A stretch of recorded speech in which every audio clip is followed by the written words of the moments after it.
Welcome to episode 796 of Salsido Paranormal. I'm your host, James Salsido, and tonight I'm sharing experiences, true paranormal stories from the web. As always, you can find all episodes of the show, along with links to social media, ways to listen, and ways to support the show, including the Patreon feed and the merchandise store, on the website, which is salsidoparanormal.com. That's SALSIDO paranormal.com. Support is never expected, but always appreciated, as there are expenses in making these shows. Also, please check out the links to friends of the show that I include in every episode description. The ones that are always there are, of course, Jen, the Arcane Observer, the link to her channel, as she is the official co-host of this show. And then, of course, Michael Strange and Trouble Minds Radio, both the show and the Trouble Minds Radio Network, KUAP, digital broadcasting, where you can hear all kinds of amazing shows, including my own, on online radio 24/7. So I'm really glad to be getting back to these true stories here. It's been a few weeks now or at least a couple weeks since I've done one of these shows. So it's good to be back to doing this. I haven't said this in quite a while, so I think it's a good time to say it. If anyone out there that listens to this show, if you've had a paranormal experience or an anomalous experience, anything you can't explain, you are welcome to contact me either through Discord or through email. That would be salsidoparanormal@gmail.com. That's SALSIDO paranormal@gmail.com. Write in your experience, or if you do use Discord and you would like to share your experiences on the show, actually talk about them with me, you can also reach me through that email and or through Discord, and we can arrange a time for you to do that, to be on the show, and we can talk about your experiences.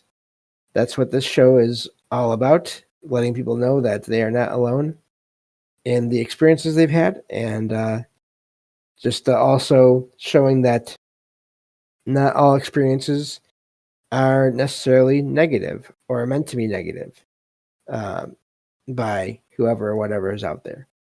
Frightening is definitely something that can happen, startling, that you can be startled or frightened, but that doesn't have to mean necessarily that whatever is happening is there to frighten you or startle you or do you any harm. So, not dismissing the negative experiences at all, just trying to put out there that there are other types of experiences as well. So, anyway, let's get to these true stories here and get started. So, this one says, I was out running errands and called my boyfriend once I got back home. He was confused, saying he had just seen me enter the apartment. He saw this person touch my cat's bowl, then a minute later received my call. He was not sure if the person came from the front door or the bedroom, but he saw them open the door. He said the cat appeared to look at the person. I searched my apartment thoroughly, but found no one inside. What do I do now? Also, last week, while doing my makeup in the bathroom, I saw a black circle fall between my shower curtains, making a loud noise like a dropped shampoo bottle. I assumed my cat caused the noise, but both cats were in the living room and nothing was on the floor. The sound was too loud to be a cat. The shower curtains were moving as if something had fallen.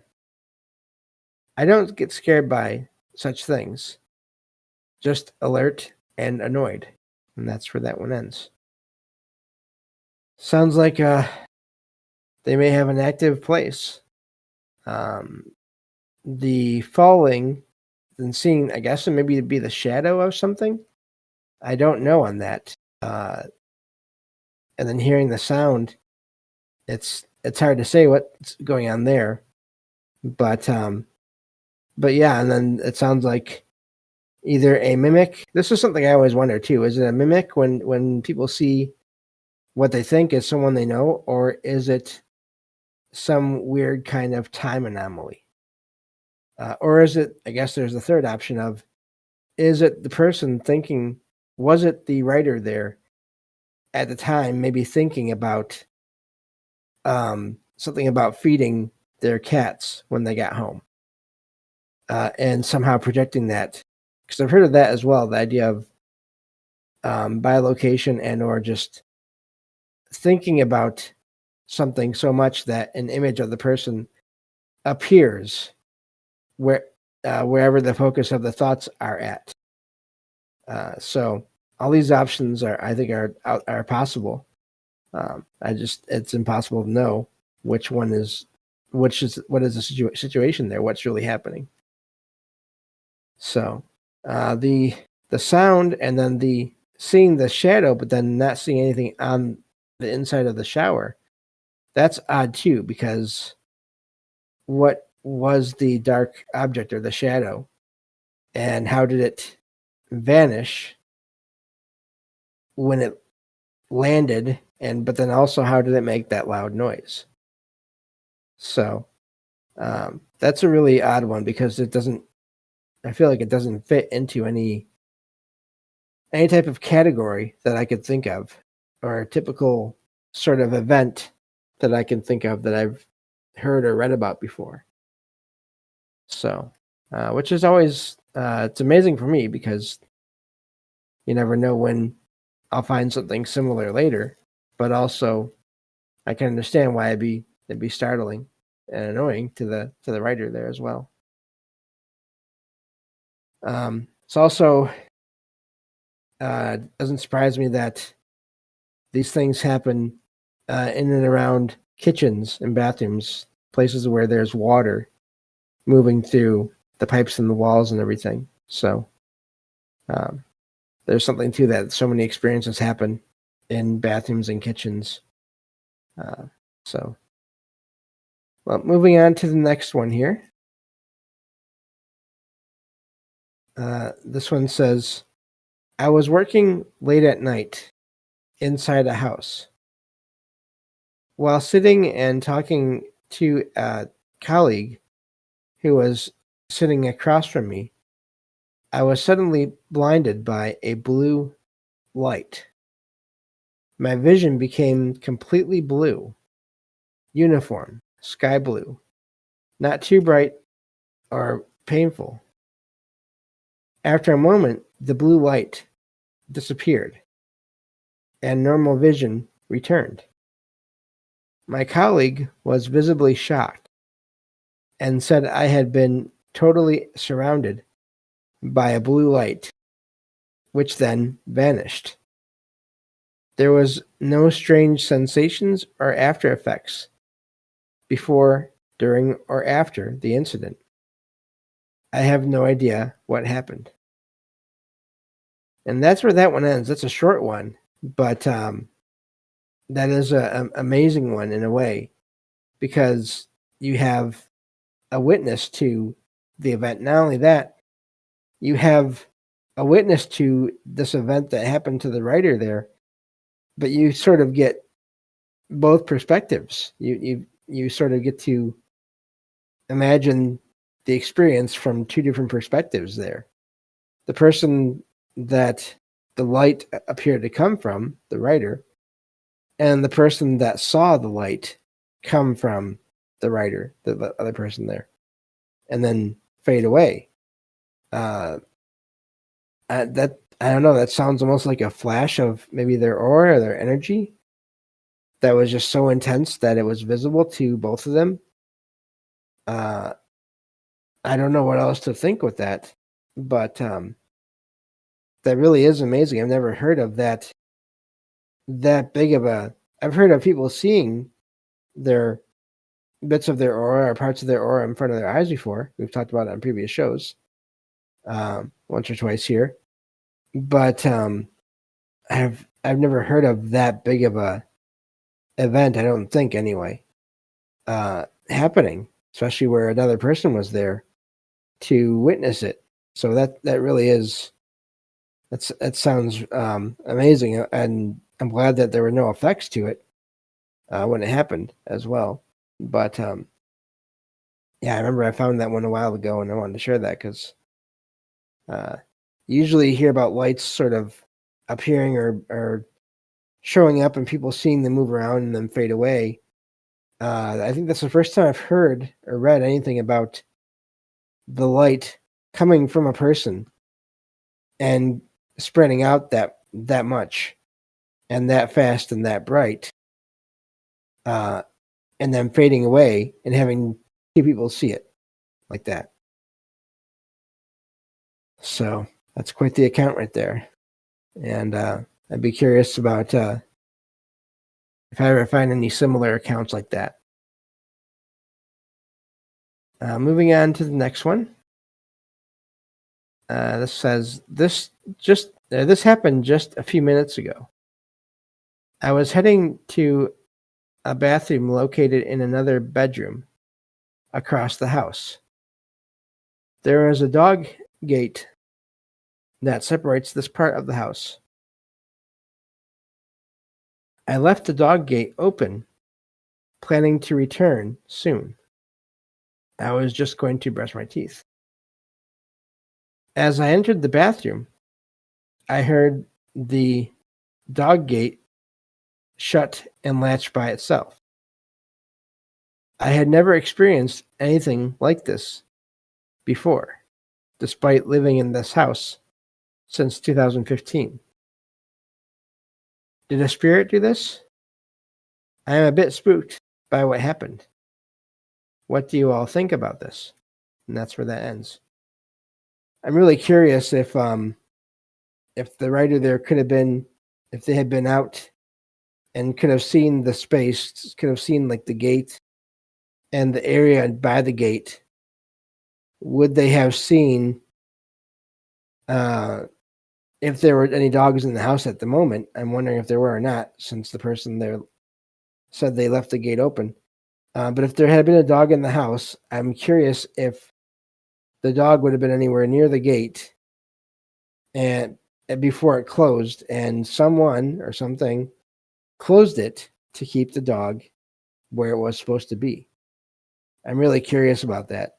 There's no way to know, but it just makes me wonder, especially if, I don't know, anyone that's there that is non-physical, at least usually non-physical, was aware of the purpose of the gate and the dogs that may have been there, if they were trying to help and accidentally startled the writer there, or if it was meant to get the writer's attention for some reason. That's a possibility as well. Of course, as to why, who knows? There's not really enough there to go on, and the writer may not have anything else for us to go on if we were able to even ask them.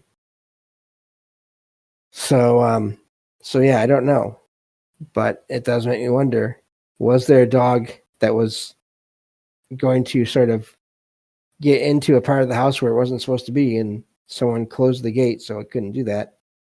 Or was the closing of the gate and the latching of the gate as well? Because to me, that would maybe, I mean, it could rule out, I guess it doesn't necessarily though, could rule out animals doing that themselves. But then again, I've heard animals can do a lot of things that we don't always think they can do. So I guess it would depend on the type of latch and how that worked. But yeah, so I don't know. That's an odd one. I say that because I have these closet doors in my apartment, and they're metal, and they slide, but as they slide, they fold into each other. And they have handles, but I have a cat, Logan, and I've found her before. She was able to get into my utility closet, the one that had my furnace in it, and because she wanted to check that place out. And she ended up turning the furnace off using a switch that I didn't even know was there few years ago. So they can do things sometimes that you think they might not be able to do. I've seen videos online of cats opening doors. I've seen, so it's hard to say for sure. But if there was no other sound of a pet going through the area, then it's hard to say. But yeah, I don't know. Well, the dog door was already open and it closed. I'm looking at the chat here. Dawn says, "Did she open the door or move it with her mind?" It was already open and it ended up closing. So I guess maybe with her mind, possibly the writer's mind there could have somehow closed it. If they did, then they didn't realize it. It's an ability that they don't know they have somehow, or it's a very specific release of energy in that direction. I guess it's really hard to know. But yeah, so I thought that was a neat one. A lot of as usual, a lot of possibilities there. So moving on to the next one here. Let's see. Let me just scroll down a little ways.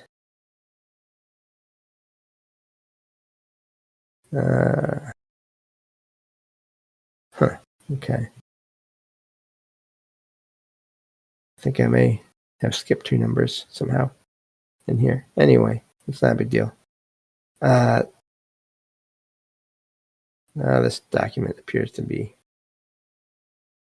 messed up.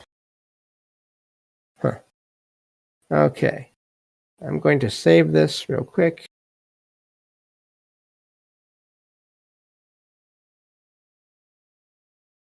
Okay. Just one moment, everyone. Thank you for bearing with me here. Every once in a while in a Word document, it'll get messed up, and I don't know why. There's also the possibility, I didn't think about that, I didn't look. But sometimes Word likes to display more than one page at a time, which I don't like. And sometimes it just does that anyway. Yep, that's what happened. Okay. So I need to change to 1-page view here. So thank you all for being here and bearing with me as I fix this issue. Let's see here. Okay. And now I have to increase the zoom because it's all messed up on me. And we'll just go with that for now. And I'll make it better later. Okay. So here we go. Thank you all for being patient with dealing with that as I dealt with that delay. This says, as a child, I spent summer holidays at my grandparents' old farmhouse. Wow. Words are hard. One night, I woke up around 2 a.m. after hearing footsteps in the hallway outside my room. I checked the hallway. It was completely empty. But the footsteps continued, approaching my door slowly and deliberately. The door handle began to turn gently, as if someone was trying to open the door quietly, but not forcefully. I was paralyzed with fear and too scared to scream. After a few seconds, the footsteps retreated and everything went silent. The next morning, my grandmother revealed that the previous owner of the house had died there under mysterious circumstances, and that many people claimed to hear footsteps at night in the house. I never shared this experience with anyone else until now, feeling it was too vivid to be dismissed as a dream. Even now, when visiting the farmhouse, I feel a cold sensation as if being watched, and sometimes hear the same footsteps again.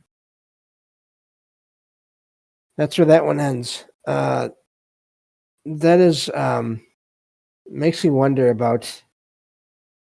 At first, I was thinking residual when it comes to footsteps, but it's hard to know. It could still be residual. The act of someone going to a room, trying the door, or even maybe if it's residual, it could have been someone thinking of going to that room and then starting to turn the doorknob and then thinking about doing something else instead, and then walking away. So it's possible that could be residual, especially if it's being heard here and there by multiple people over the years. But it is odd that it's only going towards that one room. So it kind of, I could imagine it being either way. It could either be residual, or it could be as in residual energy, sort of like a tape player, just tape recording made of energy that can create images or sounds in a space. Or I could also imagine it being this previous owner stopping by the house every so often, either to see who's there or if anyone's there, or I could see it being them actually still staying there for whatever reason, and trying to get the attention of people that are there. Or I could also see it being this, I don't know, either the spirit or literally this other person from another time again, somehow crossing the time periods connecting, and people just hearing the sounds of the person walking down the hallway. A lot of options there, I think, as usual. But so yeah, especially with many people hearing that sound in the same hallway there over the years. So it always makes me wonder how much of the experiences that people have, how many of them are residual, them just experiencing replays of previous events, either in part or just seeing them completely, or how many of them are some intelligence, whether it's the individual that passed away in a location or it's someone else, but some intelligence going through the same motions over and over again, trying to get attention. And for whatever reason, that's the only thing they're able to do to, in the physical sense, to get attention. But then that doesn't really easily convey any kind of message there other than that they're there, possibly. So, but, so yeah, that's it for that one. And of course, we don't have any more time for this episode for stories. So that'll be it for now. Thank you all for listening, and I will talk to y'all next time on Salsido Paranormal. Take care.